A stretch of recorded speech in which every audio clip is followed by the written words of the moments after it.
The divorce papers hit the white tablecloth with a slap that echoed louder than the blizzard howling outside the windows of the Obsidian Lodge. My husband, Adam, didn't even look at me. He was checking his reflection in a soup spoon, smoothing back his hair with that practiced tech bro indifference he wore like armor. Across the table, his parents, Richard and Susan, were already sipping their vintage Pinot Noir, acting as if destroying my life was just another course in their five-star meal. "Sign it, Rachel," Adam said, bored. "We both know you don't fit here. You're obsolete technology." Richard swirled his wine, his eyes fixated on my hands covered in small white scars from years of welding sparks and flux burns. "Yes," he sneered. "Those dirty hands of yours are ruining the aesthetic of the founder's dinner. Sign the papers, take the settlement, and disappear. Or we blacklist you. You'll be frozen out of society by morning. Drop a comment and let me know where you're listening from and what time it is for you right now. I'd love to know who's standing with me in this community." I didn't look at the divorce papers. I looked at the bill the waiter had just placed on the table between us. $18,400, vintage wines I hadn't touched, truffle-infused appetizers I hadn't ordered, and a private room fee for the privilege of being humiliated. Adam laughed, a sharp barking sound that made the crystal glasses tremble. "What's the matter, Rachel? Can't cover it. I'd offer to pay, but since we're technically separated as of 5 minutes ago, this feels like your debt. Maybe you can go back to the kitchen and weld something to pay it off." Susan giggled, covering her mouth with a napkin. "Oh, Adam, don't be cruel. She can't help that she's destitute. It's not her fault she doesn't belong in a place like the Obsidian Lodge." I didn't cry. I didn't beg. I didn't even blink. I felt a strange cold calm settle over me, the same focus I feel when I lower my welding mask and ignite the torch. The world narrowed down to a single point of heat. I reached into the inside pocket of my heavy canvas work jacket. It was stained with engine grease and soot, a stark contrast to the Italian silk suits surrounding me. Adam watched me with a smirk, expecting me to pull out a crumpled wad of cash or a maxed-out debit card. Instead, I pulled out the slab. It wasn't plastic. It was a heavy rectangle of raw, unpolished volcanic glass edged in solid platinum. It was cold to the touch and absorbed the light instead of reflecting it. I dropped it onto the silver payment tray. It didn't make a plastic clack. It made a heavy, dull thud. It sounded like a gavel hitting a judge's bench. "Run it," I said. The waiter, a young man who had been looking at me with pity all night, reached for the tray. His fingers brushed the card and he froze. He looked at the strange matte black surface, then at the platinum edge. His eyes widened. He looked at me, then back at the card, his hands starting to tremble. Sir Adam snapped, impatient. I can't run this here," the waiter whispered. He wasn't looking at Adam. He was looking at me with absolute terror. He tapped his earpiece. "Code black. Table 1. Code black." "What is this?" Richard demanded, slamming his hand on the table. "Stop playing games. My son is trying to divorce this woman and we want to leave. Bring the manager." "You don't need to call him," I said, my voice steady. "He's already here." The double doors to the kitchen swung open. Mr. Renshaw, the general manager of the Obsidian Lodge, a man who ran this mountain like a military fortress, walked into the private dining room. He was flanked by 2 large security officers. Richard puffed up his chest, preparing to leverage his status. "Renshaw, finally. This woman is trying to pass off a fake payment method. I want her removed for fraud." Renshaw didn't even glance at Richard. He walked straight past Adam, past Susan, and stopped directly in front of my chair. He clasped his hands behind his back and bowed.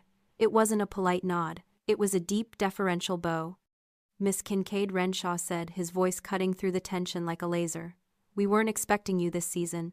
The owner's protocol has been activated immediately." The room didn't just go quiet. It froze. It was as if the oxygen had been sucked out of the space. Adam frowned, his brow furrowing as he tried to process the words. "Miss Kincaid, her name is Rachel. And what do you mean, owner?" Renshaw turned slowly to face my husband. His expression was one of utter disdain. "I mean, sir, that this card is the Onyx Key. It belongs to the sole proprietor of the Obsidian Lodge and the entire mountain range it sits on. You are currently dining as a guest of Miss Rachel Kincaid." I leaned back in my chair, crossing my arms over my chest. I looked at Adam, then at his parents. Their faces were pale, their mouths hanging open in a silent scream of confusion. "You wanted to blacklist me from society, Richard," I asked softly. "You can't blacklist the landlord." I looked at the trembling waiter. "Run it." To understand why the room fell silent, you have to understand the hands that held the card. My hands are not soft. They are not manicured like Susan's, nor are they smooth like the hands of the investors Adam spends his days trying to impress. My hands are rough. The pads of my fingers are permanently calloused, and my knuckles are mapwork of small silver scars from molten slag and slipping grinders. For 7 years, I have been a metal sculptor. I take raw, ugly girders of industrial steel, things other people see as debris, and I use fire to bend them into something beautiful. Adam always hated my work. To him it was dirty. It was manual labor. It was something to be hidden away when his venture capital friends came over for drinks. But that is the thing about steel. It does not lie. If a weld is weak, it breaks. It does not pretend to be strong while plotting your collapse. People like Adam, however, are made of vapor. They live in a world of pitch decks, projections, and metrics that exist only on a screen. I watched him stare at the onyx key in my hand, his face a mask of confusion, and I thought about how we got here. It didn't happen overnight. Cruelty does not walk through the front door with a loaded gun. It creeps in through the cracks like a cold draft. It is the boiling frog principle. First, it was a joke about my work boots being too clunky for his office party. Then it was a request to scrub the grease from my cuticles before we went to dinner. Then it was the suggestion that I stop talking about my art because it bored the shareholders. I adjusted. I calibrated myself like a machine, thinking I could fix the error in the system. I thought if I just became smaller, quieter, and cleaner, he would look at me the way he used to. I didn't realize that I was slowly cooking myself alive in his disdain. I mistook his control for guidance and his insults for advice. I was so busy trying to keep the structure standing that I didn't notice the foundation was made of rot. But there was one thing I kept hidden even from him. Years ago, long before I met Adam, I was given a heavy velvet box by the only relative who ever truly understood the nature of strength. Aunt Catherine. She wasn't a sweet old lady who baked cookies. She was an eccentric industrialist who lived in a converted aircraft hangar and ran a global hospitality empire with an iron fist. She taught me that dignity is the one asset you cannot liquidate. On my 25th birthday, she pressed this card into my hand. She told me it was not for buying luxury cars or designer handbags. She said it was a breaker bar, a tool to be used only when the nuts were rusted shut and the pressure was crushing me. She told me that wealth wasn't about flashing gold, it was about having the leverage to say no. I kept it in my safe, buried under invoices and sketches. I lived off the money I earned with my own sweat. I paid my share of the mortgage. I paid for the groceries. When Adam's third startup failed and he couldn't make payroll, I was the one who quietly transferred $12,000 into our joint account so he wouldn't lose face. I let him believe he was the provider because I thought love meant protecting his fragile ego. I looked at him now, this man who had called me obsolete. He thought he was discarding a broken wife. He didn't realize he was trying to evict the landlord. He didn't know that the woman he married wasn't just a welder. He didn't know that the name Kincaid wasn't just a middle name on a marriage license I rarely used. It was the name on the deed to the mountain he was standing on. He spent 5 years looking at me, but he never really saw me. And now, under the cold lights of the dining room, I owned the time for restoration was over. It was time to light the torch. I expected them to apologize. In the silence that followed the revelation, I thought they would scramble to fix the damage, to say they didn't mean it, to claim it was all a misunderstanding. But people like the Hargroves don't apologize when they're caught. They double down. "This is entrapment," Susan hissed, her face blotchy with rage. "You lied to us. You sat at our table pretending to be poor, letting us worry about you while you were sitting on a fortune. That is deception, Rachel. That is cruel." I stared at her, genuinely baffled. "I pretended to be poor, Susan. I wore the same boots for 3 years because Adam said we needed to save money for his seed rounds. I didn't pretend anything. I just didn't tell you about the safety net because Aunt Catherine made me promise never to use it unless I was in danger. And tonight you proved I was." Adam stood up, his chair scraping violently against the floor. He didn't look remorseful. He looked furious. It was a physical intimidation tactic he'd used before, crowding my space to make me feel small. "You can't kick us out," he snarled, his voice low and dangerous. "We're partners, remember? California is a community property state. Anything you have, I have. That hotel, this lodge, that card, it's marital property. You just handed me the keys to the kingdom, Rachel. Thank you." I looked down at his hand on my arm. Then I looked up at his eyes. For years I had flinched when he got like this. I had softened my voice and tried to de-escalate, but tonight I felt nothing but cold contempt. "Take your hand off me," I said. My voice wasn't loud, but it had the density of lead. He didn't let go. Or what? You'll call the manager, I'm the husband of the owner. I outrank him. Mr. Renshaw, I said, not breaking eye contact with Adam. Yes, Miss Kincaid. Renshaw stepped forward, two security guards mirroring his movement. Mr. Hargrove seems to be confused about the nature of our ownership structure. Please escort him back to his seat. If he touches me again, have him arrested for assault. The guards didn't hesitate. One of them stepped between us, breaking Adam's grip with a swift, practiced motion. Adam stumbled back, looking at the guard, then at me, shock, replacing the anger. He wasn't used to people saying no to him. Richard, sensing the shift in power, tried a different tactic. He stood up, buttoning his suit jacket, trying to summon the authority of the boardroom. Now hold on. Let's not be hasty. Rachel, clearly you're emotional. You're not thinking straight. You're a welder, for God's sake. You don't know how to run a hospitality empire. If you try to manage this alone, you'll run it into the ground in a month. You need us. You need Adam's guidance. If you apologize for this outburst and reinstate Adam's position, we can discuss a consultancy arrangement. Otherwise, I will petition the court to have you declared mentally incompetent to manage the trust. I laughed. It was a dry, humorless sound. Mentally incompetent, because I fix things with my hands instead of breaking them with spreadsheets. You think I'm weak because I'm quiet, but you forget something, Richard. I build structures that hold up skyscrapers. You build debt. I turned to Renshaw. I'm leaving. I have a suite waiting for me at the Summit property. And us? Susan asked, her voice trembling with a mix of fear and entitlement. Are you kicking us out into the blizzard? We'll freeze.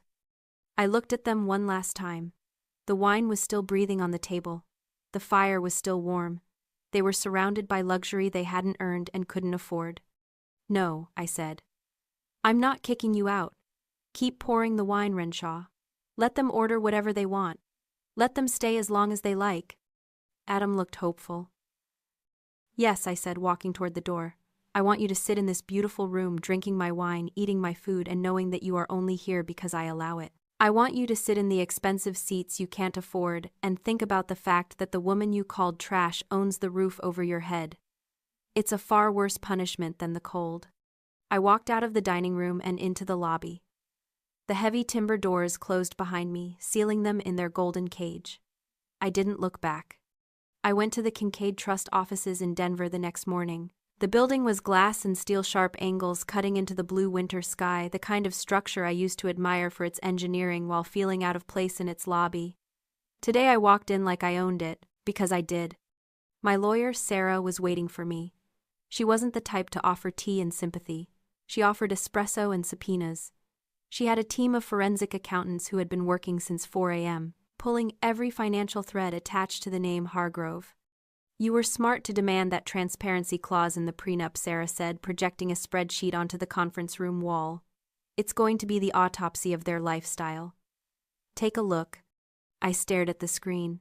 I expected to see wealth. I expected to see investment portfolios, real estate holdings, diversified assets. What I saw was red ink, rivers of it. Richard is leveraged to the hilt, Sarah explained, tapping a column. The country club memberships, 3 months overdue. The vacation home in Aspen, second mortgage, high interest. Susan's jewelry is mostly leased or insured for triple its value against loans. They've been robbing Peter to pay Paul for a decade. And Adam, I asked, though I think I already knew. Adam is worse, Sarah said bluntly. He's not just broke. He's underwater. He put everything into crypto exchanges that collapsed 6 months ago. He's been covering his losses with high-risk bridge loans. I sat back in the leather chair, the smell of expensive coffee filling the room. It suddenly made sense. The cruelty. The constant need to belittle me. The obsession with my dirty job. They didn't hate me because I was poor. They hated me because my poverty was honest and their wealth was a lie. It's status anxiety, Sarah said, reading my expression. They needed you to be small so they could feel big. A person drowning will climb on top of anyone to get a breath of air. You were their flotation device, Rachel. You made them feel superior because you didn't play their game. Now that they know you own the stadium, the game is over. It's not just a game, I said, looking at the numbers. It's a Ponzi scheme. Exactly, Sarah said. But that's not the worst part. We found something else. A file hidden in a shell company Adam set up 2 months ago. You need to see this. She clicked a folder labeled Project Hephaestus. Hephaestus, I murmured. He thought he was being clever, Sarah said grimly. Look at the collateral. The document on the screen was a loan application. A big one. $4.8 million from a private equity firm known for predatory lending. And listed under secured assets wasn't a house or a car. It was my portfolio. He listed your intellectual property, Sarah said, her voice tight. Your sculptures, your designs, your brand trademark. He claimed he had power of attorney over your artistic output. He effectively sold your future work to cover his past mistakes. I felt the blood drain from my face. My art wasn't just a job. It was my soul. It was the hours I spent sweating in the dark, the burns on my arms, the ache in my back. He had taken the one thing that was purely mine and used it to gamble on his own ego. He can't do that, I whispered. He doesn't own my work. He does if you signed this, Sarah said, pulling up a digital signature page. I looked at the signature.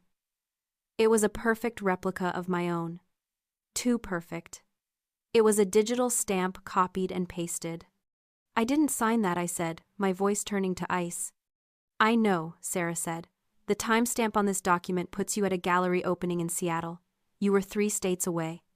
She looked at me, her eyes hard. This isn't just a divorce anymore, Rachel. This is forgery. This is grand larceny. This is a felony.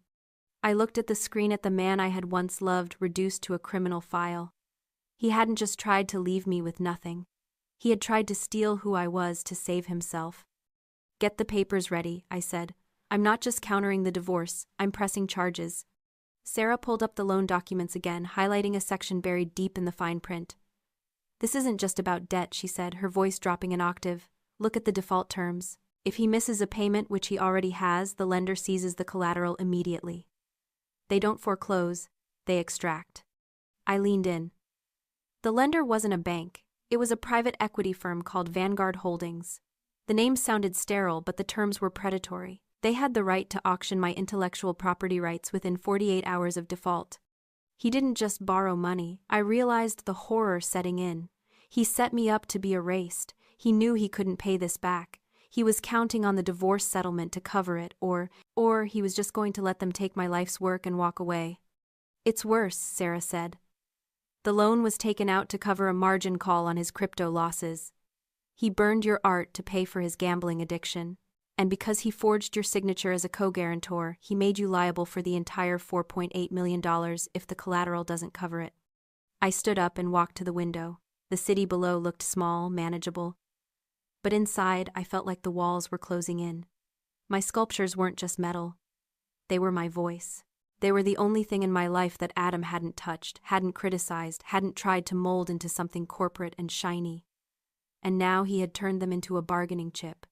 He stole my future, I said, my voice trembling with a rage so pure it felt like heat. He tried to sell my name. And that, Sarah said, closing the laptop with a snap, is why we aren't negotiating alimony. We are going for the jugular. This forgery changes everything. It pierces the corporate veil. It voids any claim he has to marital assets because he entered the marriage with fraudulent intent or committed fraud during the union. We can freeze his accounts today. We can seize his passport. Do it, I said. Freeze everything. I want him to feel what it's like to be helpless. I want him to know what it's like to have no options. Sarah picked up her phone. I'll call the district attorney. We're filing criminal charges for forgery and grand larceny. By the time he walks into that mediation room, he won't be a husband looking for a settlement. He'll be a defendant looking at 5 to 10 years. I looked at my hands, the scars, the calluses. They were the proof of my labor, my honesty. Adam had tried to use them against me to shame me and then to steal from me. But he had forgotten one thing about metal. You can heat it, you can beat it, you can bend it, but once it cools, it is harder than it was before. He wanted a trophy wife, I said, turning back to Sarah. He's about to find out he married a steel trap. Sarah smiled a sharp, predatory grin. Let's go to mediation. The mediation took place 3 days later in a conference room that smelled of lemon polish and stale coffee. The holiday decorations were gone, replaced by the grim gray light of a January morning. Adam sat across from me, flanked by Richard and a lawyer who looked like he hadn't slept in a week. They weren't laughing anymore. The arrogance that had filled the dining room at the Obsidian Lodge was gone, replaced by a twitchy, frantic energy. They were cornered animals and they knew it. But they still had teeth, or so they thought. We are arguing that Miss Kincaid acted in bad faith. Adam's lawyer began shuffling papers with trembling hands. She knowingly concealed significant assets during the marriage. Therefore, we believe the prenuptial agreement is void. Hargrove is entitled to an equitable share of the marital estate, including the Kincaid holdings. I sat silently next to Sarah. I didn't need to speak. I just watched them try to rewrite history one last time. Sarah adjusted her glasses. It was a shark's movement. That is an interesting theory, she said calmly. However, the Kincaid Trust is an irrevocable generation-skipping instrument established 5 years before the marriage. It is not marital property. Adam is entitled to 0% of it. Richard slammed his fist on the table. This is entrapment. She sat at our table, listened to us worry about money, and said nothing. She deceived us. Deceived, I spoke for the first time. My voice was low, but it stopped Richard mid-sentence. You never asked, Richard. You assumed. You looked at my hands, saw work calluses, and assumed I was poor. You looked at my clothes and assumed I was desperate. That isn't deception. That is your own prejudice blinding you. We want the house, Adam blurted out, his eyes bloodshot. The house is in both our names. I want my share of the equity, and I want alimony. I have become accustomed to a certain lifestyle that relied on her support. It was pathetic. The man who had mocked me for being a wood girl was now claiming he needed my money to survive. Sarah pulled a file from her briefcase. Actually, Adam, we are glad you brought up the house and the lifestyle. She slid a document across the table. It was the audit report regarding the $4.8 million loan guarantee Adam had signed.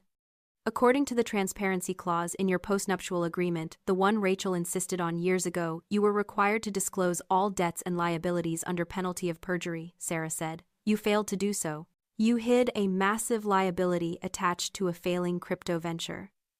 And you forged Rachel's signature on a refinancing application to cover your margin calls. The color drained from Adam's face. He looked at the document as if it were a death warrant. Because you violated the transparency clause, Sarah continued, her voice cutting like a knife, the penalty is severe. The court is not going to divide this debt. It is entirely yours. Rachel is absolved of any responsibility for the loan. Furthermore, because you attempted to defraud her regarding the house, we are filing a motion to remove your name from the deed immediately. You leave with what you brought in, Adam, which as of this morning is a massive amount of debt and a potential criminal indictment for forgery. The room went silent. The weight of the moment crushed down on them. The trap they had set for me had snapped shut on their own legs. Richard stood up, his face purple. He leaned over the table, trying one last time to use his physical presence to intimidate me. You listen to me, he growled. You think you can destroy this family. I have friends in this town. I have judges who owe me favors. I will bury you in litigation for the next 10 years. I looked at him. I remembered the way he had laughed on Christmas Eve.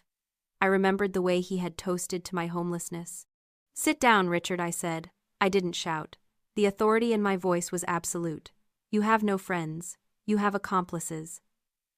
And accomplices turn on each other when the ship starts to sink. As for burying me, I have the resources to fight you until the next century. But I don't think you will last that long. The auditors are coming for your company on Monday. I suggest you save your energy for them. Richard slumped back into his chair, defeated. I stood up and gathered my coat. Violet. Rachel. Adam whispered. He reached out a hand, tears streaming down his face. Please don't do this. I made a mistake. I was scared. Dad pressured me. I still love you. We can start over. With your capital and my connections, we could be a power couple. Please don't leave me with this debt. I looked at my husband one last time. I saw the fear in his eyes. He wasn't grieving the loss of his wife. He was grieving the loss of his safety net. You don't love me, Adam, I said. And you certainly don't respect me. I leaned in close so he could hear every syllable. You didn't ask for a divorce because you fell out of love. You asked for a divorce because you thought I was worthless. You tried to throw me away like a broken chair. You only want me now because you realized I am made of gold. But it is too late. Rachel, please, he sobbed. Goodbye, Adam, I said. Try not to spend it all in one place. I walked out of the conference room. I could hear him crying behind me, a jagged, broken sound. 2 police officers were waiting in the hallway to serve the warrant for forgery. I nodded to them as I passed. I walked out of the conference room and down the long hallway of the courthouse. I could hear Adam crying behind me, a jagged, broken sound that echoed off the marble floors. 2 police officers were waiting near the exit to serve the warrant for forgery. I nodded to them as I passed, pushing open the heavy double doors and stepping out into the crisp January air. The sun was shining. The sky was a brilliant, piercing blue. I took a deep breath, filling my lungs. I wasn't Rachel Hargrove anymore. I wasn't the welder they hid in the corner. I was Rachel Kincaid. I had stripped away the rot, sanded down the rough edges, and revealed the strong, unyielding grain underneath. 6 months later, the snow has melted from the peaks of the Obsidian Lodge, revealing the granite beneath. The resort is under new management. We had our best quarter in a decade. I fired the board members who had enabled Richard's spending habits and replaced them with people who understand that value isn't just a number on a spreadsheet. As for the Hargroves, gravity finally took hold. Richard and Susan filed for bankruptcy last month. The country club memberships are gone. The leased jewelry was repossessed. They have been quietly exiled from the social circles they worshipped, proving that their friends didn't like them. They just liked their money. Adam is currently awaiting trial. He calls me sometimes from a prepaid phone, but I never answer. I blocked the number the day I walked out of mediation. I spend my days in my studio now. I'm working on a new series of sculptures, large, imposing structures made of reclaimed iron and volcanic glass. I don't hide my hands anymore. I don't cover the scars. But true power isn't just about destroying your enemies. That's just demolition. True power is construction. That is why I launched the Iron and Grit Foundation this morning. It is a $50 million grant program designed specifically for artists, tradespeople, and laborers who have been marginalized by elitist gatekeepers. I am using the Kincaid fortune to fund the people the Hargroves of the world look down on. This is the justice of the sower. I realized that revenge is a finite resource. It burns hot and fast like magnesium. But building a legacy, that lasts forever. I am not just holding the door open for people like me. I am welding it open so it can never be shut again. Adam and his parents thought I was dirt. They treated me like something to be wiped off their shoes. They forgot that dirt is the only thing that matters. Dirt is where you bury the bodies of the past, and dirt is where you plant the seeds of the future. I am done burying. It is time to grow. If you believe that character is worth more than a bank account, hit that like button and share this story. Let's remind the world that you should never judge a book or a welder by their cover.